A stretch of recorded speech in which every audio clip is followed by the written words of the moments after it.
All right, appreciate you guys all coming out. We obviously took July off. I was out traveling, and I also figured July is super hot. So just definitely want to take a little month off. Appreciate you guys still coming out, hanging out. Remember, this event is all for you guys, so I want to make sure we're bringing up all the people in the industry that are basically doing this at a high level. I want you guys to be able to pick their brains, ask some questions, and more importantly, be able to realize that they're human too. I remember when I first got started in this industry, I was constantly looking around. I was trying to find guys that were doing it at a high level, and I was comparing myself. What I needed to be doing over that time was I needed to be in the rooms where they were in. I needed to be able to ask them questions as to how they were doing this at a high level. I wanted to learn from their mistakes, and then more importantly, I wanted to figure out how to replicate and find my own way. So without further ado, we're going to be bringing up Justin Mercer. Him and I are going to do a quick Q&A, and I'm going to get to know him. Make sure you guys obviously know who he is if you don't already. And then we're going to be bringing up some people on his team, and we're going to be doing an interview style with them as well, and then we'll open up to Q&A after that. So remember, if you guys have questions, save them for the end. Without further ado, the Tattooed Realtors.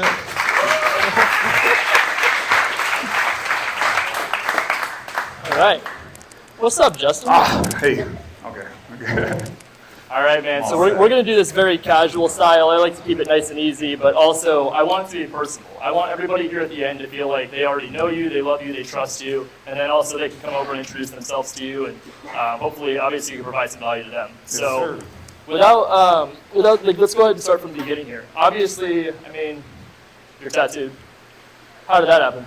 Man, I've been getting them since I got my first one at 15. I thought it was a shit in high school because I was only going to walk around with a tattoo. Now I go to high school stuff and the kids have sleeves and shit. I'm like, whoa, this was taboo when I was little.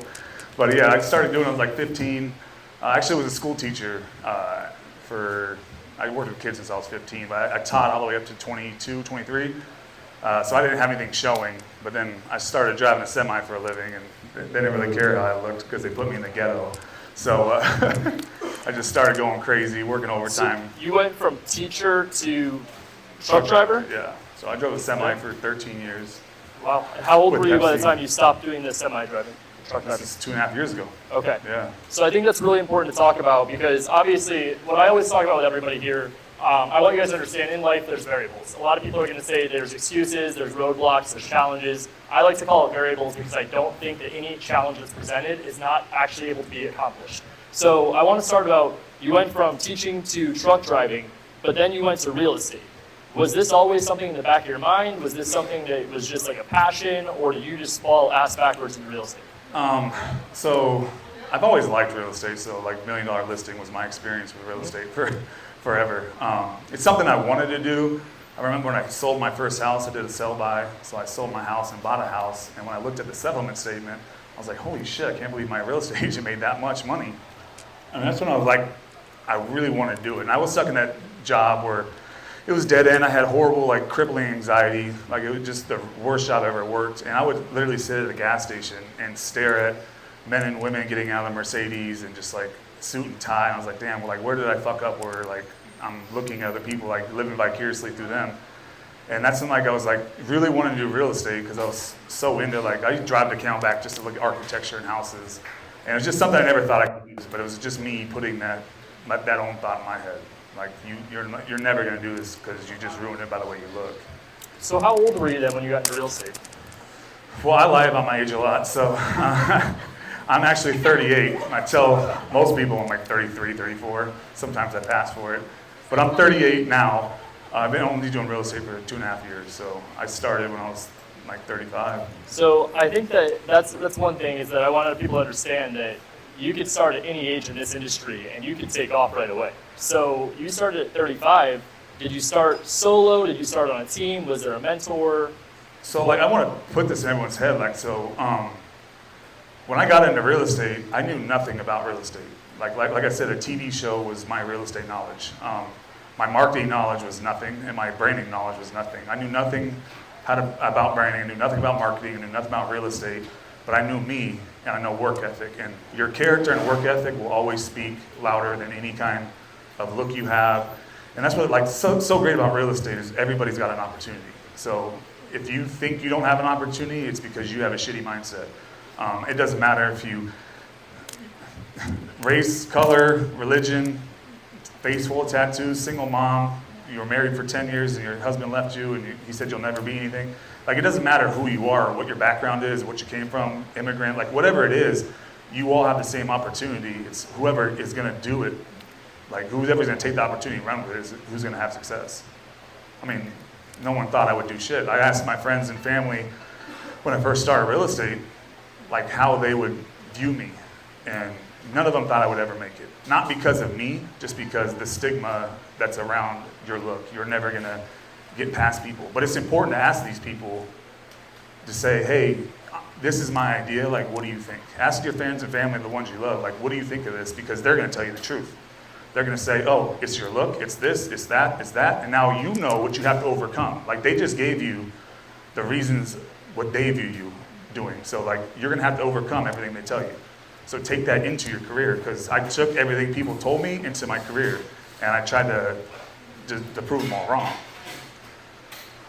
I love that. So, and I like that you started off with mindset too, because I want you guys to also understand it. I always teach people that this business is 70% mindset, 40% action. And I always break it down. If you guys have heard me explain this before, I apologize. But yes, it takes over 100% effort to be successful in real estate. But if I told you that 70% of it was up here and less than 50% of action will make you successful, I could guarantee you this room times 10 would be full with a line out the door of people would be begging to sign up. Brent always explains it better by saying, if I were to give you $1,000 per hour of cold calling, it would be hard to like plow you off the phones. So if you can understand that it is all up here, the rest of it's just in consistency and in routine. So I think that's really important that you brought that up. So when you started though, were you like, because I know like when I started, man, I was like 18, reckless, no idea how anything worked. I had no confidence of being in the industry. Were you on a team or did you start off solo right from the beginning? Oh, you asked that, didn't you? I just don't. No, bro, you're good. You're good. I started off, I thought I was going to be solo until I was approached by Matt Chick. I don't know if you guys you've heard him. I don't know if you've ever seen him. But Matt Chick, he was the first one. And I remember the first time we interviewed to be on his team. Like he looked at me in a class full of everybody and he just like thought I had something.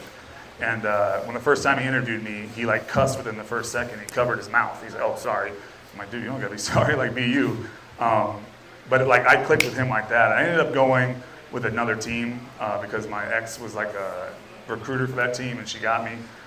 But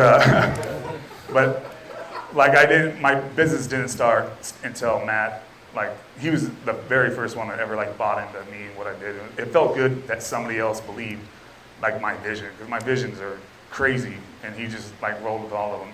So started with Valorum, the team, and then we broke off and Jeremy and Matt started Impact. I did that with them for a year. That's awesome. And that's also where I learned the wholesale side of the business. So I ended that my second year with around 40 transactions, but 5 of those were wholesale. So in those 5 wholesale paid me more than 10 to 15 of those transactions. So I knew like, oh shit, like there's a whole other side of real estate. So do you think that it was important that you started on a team, and would you offer that as advice for other people? 100%. Yeah, you like if you don't start on a team, you're an idiot. Like if you just come in the business and you don't have something, what real estate is the only career, well, one of the only careers where you have the opportunity to make 6 figures in your first year. You have the opportunity to make 6 figures every year, and you have the opportunity to double your 6 figure a year the second year. Like real estate's one of those only careers. You go to Apple, where you have a chance to move up the ladder, you have a chance to make $500K a year and be a CEO or CFO, whatever it is, but you're starting off down here, you're gonna take 10, 15, 20 years to move up to the top.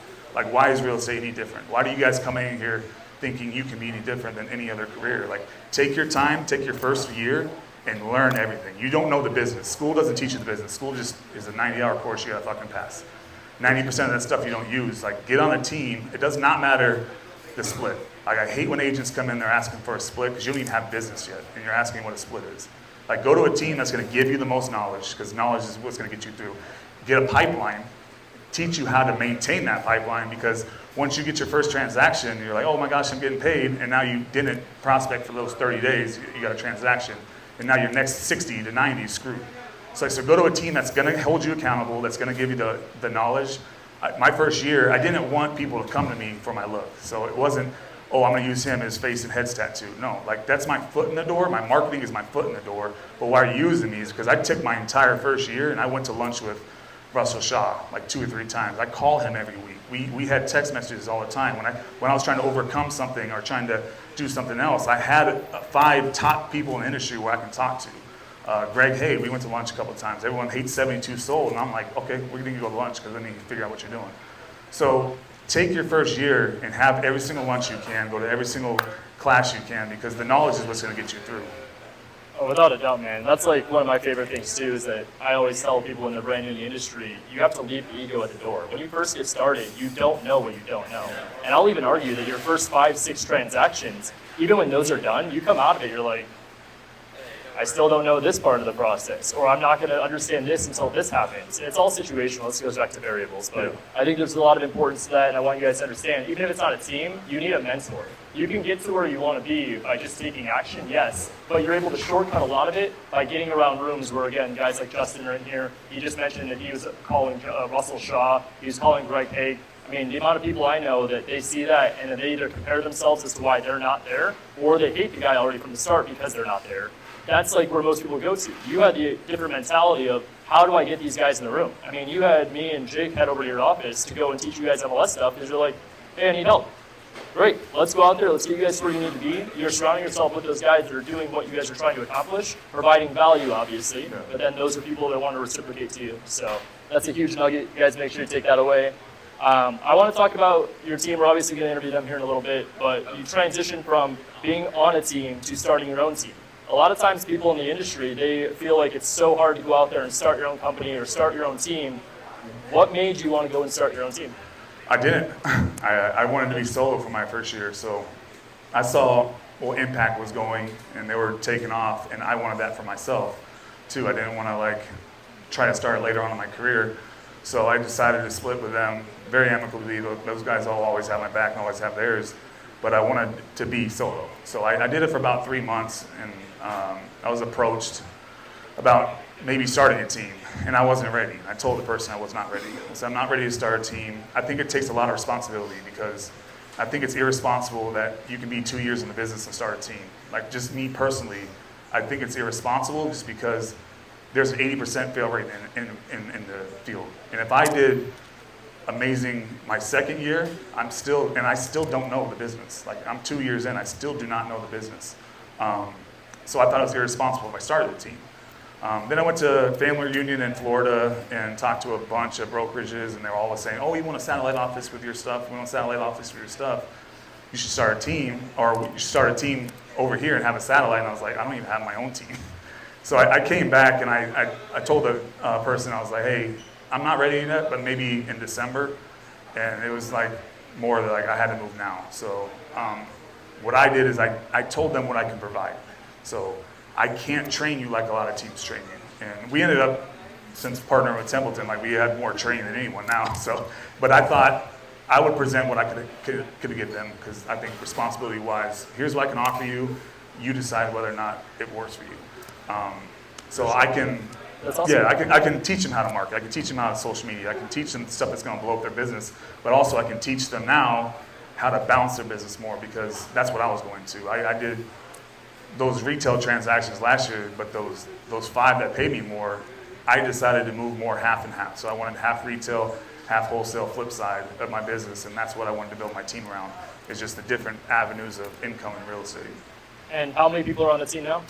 There's 9 of us total. So the team is kind of branded around the core 6 girls that are on the team, and then I have Samantha's director of operations / everything. Like, I suck at everything outside marketing, and she's there to keep me on track. Greg's director of sales. Like, he approached me to do sales, and I was like I kind of have a thing where it's branded around theirs.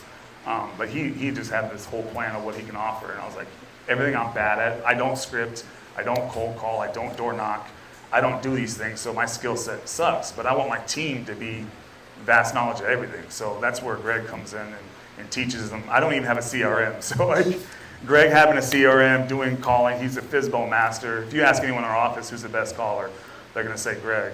So he came in to be sales. So we have 9 total. That's awesome. Yeah. That's awesome. And all full-time? Yeah, all full-time. Beautiful. Right now, I think it's ironic, of course, that guys, remember, make note of things that he's saying. This guy said he sucks at marketing, so I said marketing? You said branding, marketing, no? No, that's what I'm good at. Good at, Yeah. okay. I was like, See, I I'm suck not at everything going to else. I'm keeping you guys on your toes, got you guys, making sure everyone's listening. Right now, the market's transitioning. I don't want to ask you the infamous question of where you think the market's going, but right now, at the current moment, with your marketing, are you ramping up, you ramping down? Ramping up. There's no reason to stop just because there's a shift. Because I tell you what, everyone talks about the market shift. The market shifting, the market shifting. Everything you hear is a market shift, and you never hear the fact that this is going to be an agent shift. Like, this is not just a market shift. Half the agents that are shit are leaving the career. And they're going to do it over time because they built their business on a phenomenon in Arizona. Like, houses were raising 20% equity, like all this stuff. It was just a phenomenon at the time. But a lot of people think that's the career, and it's not. So they stopped doing the things you should be doing. They thought, oh, you know how many people don't know how to list a home? They don't know how to list a home because the last 2 years, all you had to do is take a cell phone picture with you you didn't even have to take a front home picture, and you got 20 offers. So they in their mentality, that's what they're used to now. And all those agents that came in over the past 2 years, they think that's reality, and it's not. So, like, I challenge all you guys, like, this is not just this is not just a market shift, this is an agent shift. And if you're not willing to do the things you're supposed to be doing, you will get out. Like, we have a thing from Ryan where we want to write 3 to 5 offers a day, and a lot of them aren't going to accept it. But we're not going to stop doing it. We're just going to keep doing it. We might have to write 30 now. We might have to ramp it up and write more, because if we stop the wheel, the wheel's turning. If we stop that wheel, then when the market changes, we just now going to start it up? It's just like a pipeline. You get one offer, or you get to one offer accepted, you're still prospecting. You're not just stopping. So right now, the market is right here, and we're not stopping what we're doing. We're going to keep doing it. So you said you're ramping up the marketing. I want to play into both sides, and let's say that there's a lot obviously changing in this market over the last even 10 days, we could say. Right now, there might be a lot of that scarcity mindset. So I want to give you a hypothetical situation. And if you were in the position right now where maybe you're not brand new, but you have a deal or two under your belt, but you have $1,000 to put into marketing, what are you doing at this current market?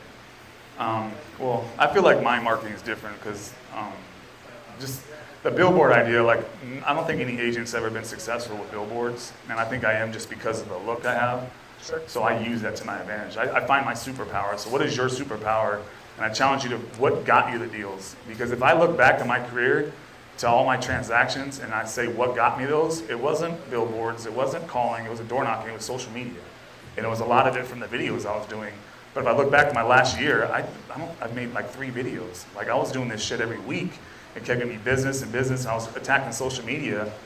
So right now, I shouldn't be spending as much money as I am, but we're hiring a videographer who's gonna be with us full time, get content that we can push out on social media, because that's what got me the business. And if you look at Open Door, Zillow, OfferPad, 72 Sold spends $2 million a month on marketing. You're never gonna beat them. You're never even gonna come close to what they're spending. So why try? I'm gonna put that money to something I know I would destroy them at, and that's social media. 72 Sold cannot compete with me on social media. No one here, everyone that's ever bought or sold a home from me has social media. I don't think I've had one client that has not had a Facebook or Instagram, so they're on it. And I know consumers are more apt to follow somebody like me than follow 72 Sold real estate page. No one's gonna follow it. They can't even create good content enough for people to follow it. So I'm going after now the social media play and going like full speed, because I know these businesses that I want to compete with, they can't touch us on social media. For sure. That was actually my next question was, what's your current focus? I think right now doubling down on social media and what you're good at is only going to be what makes you better throughout this transition. So double down on obviously find your strengths. And then what we've been doing is we're trying to pivot and figure out different ways to automate things and make it a little bit more successful. So just be willing to pivot and then obviously double down on your strengths. I just curious of this question. So I can't obviously speak on everyone here, but like I know for my specific example is when I was going through the astro flipping program, there was like a very specific moment that I remember being in my room that I was going through the course, and it was like, oh shit, it was like the light bulb went off. I don't know if it was just me, but I'm curious, did you have like that oh shit aha moment that everything all of a sudden started clicking, the puzzle pieces all of a sudden became a little bit more clear? Was there one specific defined moment that you remember? Yeah, so I was 3 months in the industry, and I still had a full-time job. So I had my license for 3 months, and I wasn't getting any business because I was working a dead-end job where I was working 60, 70 hours a week. And Matt Chick is probably the one, he made me quit my job. And here I'm telling everyone, chase their dream, look at me, I'm doing what I want to do, I'm doing what I love. But the whole time I had a safety net. And so basically I'm lying. Like I'm saying chase your dream, but I have my own safety net. So it's me like diving into myself. And I remember I put my 2 weeks in. At the end of the 2 weeks, both my escrows fell out. And then that was February. Both those escrows fell out. And then what happened in March 2021? COVID hit. So now, or 2020. So COVID hit. I just lost my 2 escrows. Now I got to fight COVID. And I was like, shit, like I just put myself in the worst position possible. I got 0 closings. I don't have a business. I don't have a pipeline. And I made a video where I was going to try to more lean in perception. So like I had some notoriety from a news story, and I thought maybe when I first started, for perception-wise, I knew I was going to have to overcome my look. So that's why I wanted my own open house signs, my own car being wrapped. I had a cutout of myself at the door because I want the perception when someone comes in. Instead of fighting my look when they come in here, like, oh shit, is this guy really the agent? Like they already know because they saw all my branding. And in my mind, perception, if I take myself out of the industry and put myself in a consumer, if I go to a house and I see a wrapped car and the listing signs and the open house signs all branded one person, I'm gonna assume they have a good business. Like they spent this money on their business because but long story short, it went into a social media video where I put myself in a suit inside a hot tub and I was drinking wine. And I tried to make it funny, so I was like, ladies, do you love rich men with beautiful houses? Swipe right. And the camera girl was like, no, Justin, it's not for your Tinder, it's for your open house. And I was like, oh shit. And then I introduced the open house. It was at a $3.2 million mansion. So here I am with my face tattooed, head tattooed. I'm in a full suit, drinking wine in a hot tub, inviting people to come to my open house. That open house was absolutely fucking packed. And then I was getting messages left and right, like, how did you get a $3.2 million listing? And my idea, I was like, I didn't say it's not my listing. People that aren't in the industry don't know the industry. So I was presenting it like it was mine, but they don't know it's not mine. All the agents knew it wasn't mine, but they're not gonna buy a house from me. So I wanted that perception, like that's my open house, this is my house, I got this business. That view, the views on that video was like 25,000. And that's when I was like, oh shit, like I need to go after these share clicks because I had so many messages from people that weren't even mine. And they're like, how did you get that listing? And I just say, bring me a buyer. And then next week I did an $800,000 mansion. Next week I did a $900,000 house. So now everyone's like, dude, Justin's blowing up. He's got all these listings. So I leaned more into the perception. And that's what really turned my business to now I've got that social cred. So it was all perception to lead up to that social cred. For sure. Because some people... Perception is reality. Yeah. I mean, and even so, there's a lot of times in real estate, you fake it till you make it. So. If you look at, I use 72 Solar as a perfect example because they're a marketing company. It's not a brokerage, it's a marketing company. So if you look on the MLS, they have the worst days on market. They have the most cancels, they have the most expires. It's a numbers game to them. They spend so much money to blast their name out there. It doesn't matter who's not using them because it's a numbers game. So like, I don't know where I was going with that. Where was I going? You're good. Yeah, it came full circle. Here we are. I think this is a good question just because I like to know this personally. I want to know, what was the biggest learning lesson you went through? There's got to be one good one. I think it was just like holding myself back. Like I sat there, I should have done this 10 years ago. So 2.5 years ago, I was literally at the worst point in my life. Like 2.5 years ago from today, I was at the worst point in my life. And where I was like, I don't even know if I like want to be here anymore. So I should have been where I'm at now 10 years ago. What was holding me back is I didn't believe in myself. I kept telling myself I didn't want to do it. I was using the excuse like society won't accept me, but it was just me telling me that. There's no rule saying you cannot be a real estate agent with a face tattoo. ADRE is not saying, oh, you're not allowed to have a head tattoo and do real estate. It was just me holding myself back. And now that I'm marketing, everyone asks me my biggest marketing mistake. And my biggest marketing mistake was me marketing myself to a W-2 employee. It was me telling a company, here's what I'll do for you. Here's what I have done for other companies. Here's my education. Here's what I love to do for a living. Here's what I'm willing to do for you. And now you're going to tell me what I'm worth. It's not the other way around. So my biggest marketing mistake is I spent so much time in my life marketing myself to a company who was going to make billions of dollars and leave me in the dirt. That job ruined my life. And they made the most money they've ever made over the past 13 years I was there. Their stock went this way and my life went this way. And it was me telling this company, here's what I can do for you.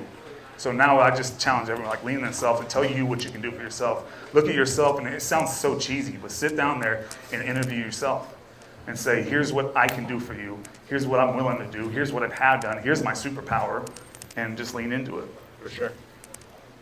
I got a question about the tattoos. Do you have a favorite? Yeah, I got Mama's Boy tattooed. I'm a big Mama's Boy. So. I love that. Yeah, I I'm love a that. softie, so. How many tattoos do you have? Just one big one. It's all One big one, connected. okay. It's just all connected. That's fair. And you don't have to share this one, but do you have an estimated total as to how much you spent on tattoos? Everyone asks that. It's so hard. But I would I would I'd have imagine. to guess like over $20,000. Like, Yeah, easily. Yeah. Okay. Yeah. yeah. All right. I mean, I got my tattoos. I love tattoos. Now I want to end this one interacting with the crowd before we bring the girls up. Everyone's familiar with 2 truths and a lie. I want to give you a second. I'm trying to stall a little bit here, but establish 2 truths and a lie. We're going to then vote as an audience which one we think the lie is. So try to make it something that's super cool, something that's super exciting. I'm trying to kill as much time as possible for you while awkwardly looking at all of them. So here we go. Oh shit! I don't even. Killing more time. I appreciate all you guys coming out. Thank you again. Again, this is not just to kill time for Justin, but let's give a round of applause.